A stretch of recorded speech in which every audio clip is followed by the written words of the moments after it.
Danny Seiden is in studio with us. I want to talk about you have been you've been outspoken about the tariffs very loudly.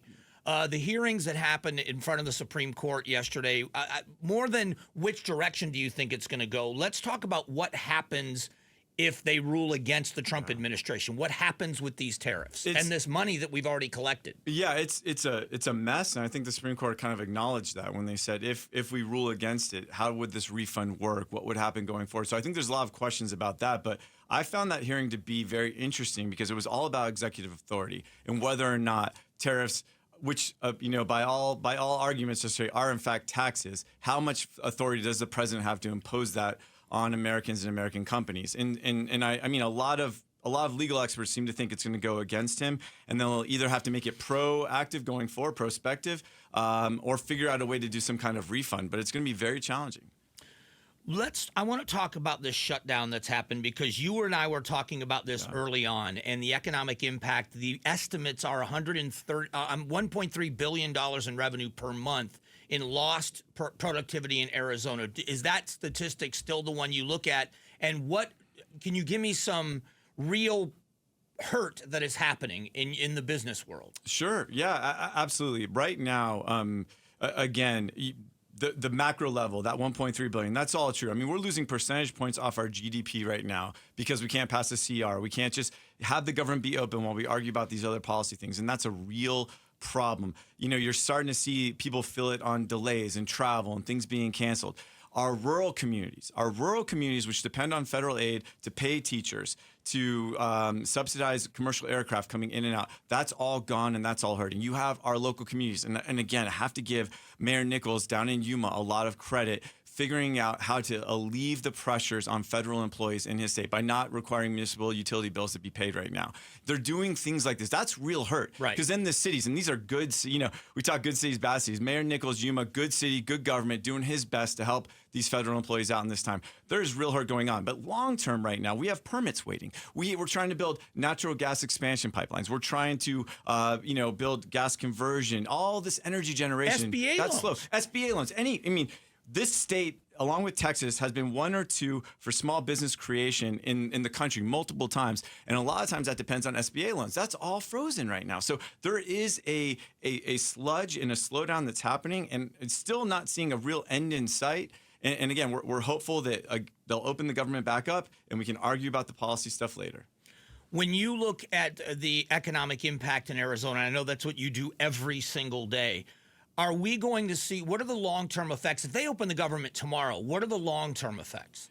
Things will just happen slower, Mike. I mean, when you hear about $165 billion from TSMC, when you hear about, multiple billions from Amcor and billions from LG, those jobs that come along with those capital investments are going to hit later now because of how we had to slow down, how we had to wait for permits, how we had to wait for NEPA reviews, how we had to wait for EPA to come back online and get stuff approved. So everything is slowing down, and we're racing right now. We're racing against China to build this energy, to build these chips and AI. So again, it's going to just be things are not going as fast as they are and as fast as they were, and hopefully going forward we can catch back up.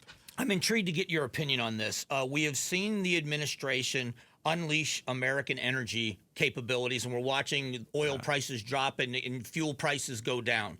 When it comes to mining, they are expediting a lot of these things. It shouldn't take 27 years to get a mining project up and running. They're approving these projects. They want smelters being built. Yeah.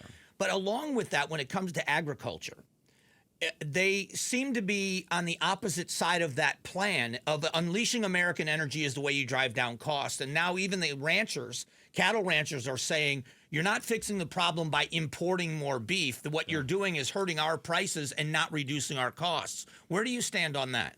We stand with the farmers and the ranchers. I mean, this has been a huge industry for Arizona in the past. As you know, it's two of our C's, come from this. I would say three of our C's are all related to agriculture and ranching. So again, it's something that there's always these we appreciate this administration's focus on America first. We appreciate them wanting to see our farmers, our manufacturers succeed. But sometimes their logic is not consistent throughout, like the importation of lower standard beef that would come in from a different country, as opposed to kind of fixing the regulatory hurdles that our farmers have to face. We should make things easier for American farmers, not easier for foreign farmers. We had a rancher from southern Arizona on with us, and what he said was that one of the big keys for them in increasing the herds is that having grazing land and getting those leases and getting the allowances of the land that's available, that would be a huge help, that the ranchers would increase their herds if they had a place to graze the cattle, that they're not spending so much money on hay to feed them. That's correct. And cows eat alfalfa too. So you need land, you need water, and in a state that has so much land controlled by the feds, they could unlock a lot of potential. They could increase grazing rights. There's a lot of deals that could be had out there with farmers. So I think that's one thing they could do. Again, it's about government getting out of the way and making life easier for Americans to innovate. Which is really surprising to me. I mean, I make it very clear. I voted for Trump 3 times, so I like the policies that they have at their core, and it looks like unleashing American energy is working. Brent crude oil and WTI crude oil is both trading low. I think it's below $60 a barrel for WTI today.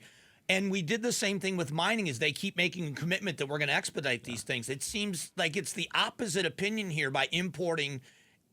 That doesn't seem like the America First policy. I just wonder if you have any insight as to why they would do it. I always find that people think of farming as a simple economic thing. You grow and you sell. It's actually not, and especially when it comes to trade and tariffs. That's why we've always said there's a reason why you don't see farmers screaming about the tariffs a lot of times, because they're on schedules to sell. They have unique agreements. So again, I think the best thing the government could do is let the farmers and the ranchers control this policy. Give them real seats at the table. They're the most important stakeholders. They understand the markets. I think there's a misunderstanding between what I would call that like ivory tower type idea on how this should work and what's happening down on the ground. Our ranchers know what they're doing. Our farmers know what they're doing. We should empower them. And again, that's stuff that shut down all hurts. The Arizona Farm Bureau said to me on this show, and they kind of opened my eyes to this, it's the one industry where they pay retail for everything they utilize to sell their product at a wholesale price. 100%, yeah. Every one of us in my contracting business, I bought it at wholesale. I sold it retail. So they're paying retail prices, and then they're expected to be able to not make money by selling it whatever the market. And so their herds are small, the smallest since the 70s. That's correct. And a lot of times they're even being paid subsidies not to farm more. So again, the government is so in the weeds in their business, it's not helpful. And I would just say, to go back to our very first topic, who would benefit from the project that BNSF is building is farmers, because it gets their produce into trucks, into storage, and on rail a lot faster. Give people the website if they want to look at the information. So yeah, we and again at the chamber, we believe you can work with government and you can work with neighbors, and we can build and grow together. That's what Arizona has done so well. We're on the precipice of amazing momentum.